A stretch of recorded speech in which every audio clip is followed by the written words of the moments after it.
Зендели, ни предходната реконструкција донесе подобар живот во Република Македонија, а сигурна сум дека и оваа реконструкција нема ништо подобро да донесе. Рековте дека ни се потребни реформи во економијата. Да, потребни ни се. Зошто?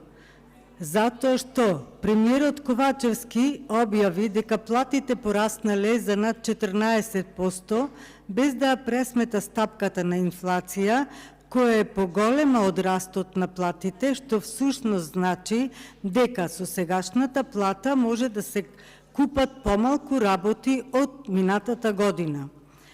Зошто се потребни реформи во економијата? Затоа што денес долгот на Република Македонија е 7,7 милиарди евра, 6 години се на власт, потрошија повеќе од 20 милиарди евра, купувајќи социјален мир, а останатите пари ајде да погодиме одеднаш во чии џебови завршија. Кажавте дека имаме сериозни проблеми во правосудниот систем. Точно затоа што откако се на власт се уверивме во директна спрега на релацијата власт-правосуден систем. Дека имаме проблеми кажуваат и релевантните институции кои Република Македонија ја рангираат на високото 85-то место по индекс на корупција. Оваа влада се декларира како проевропска, а од Европската комисија добива оценка 0 за здравствената заштита на населението.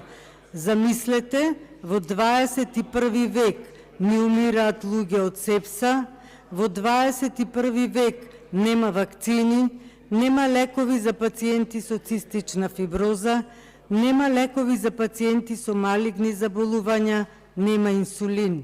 Во 21 век здравствените работници, до вчерашните херои, денес немаат плата земено, породилното отсуство не им е исплатено, како ќе не носат во Европска Унија со овие катастрофални политики и менаџирање на државата. Господ да ни е на помош на сите со оваа власт. Благодарам.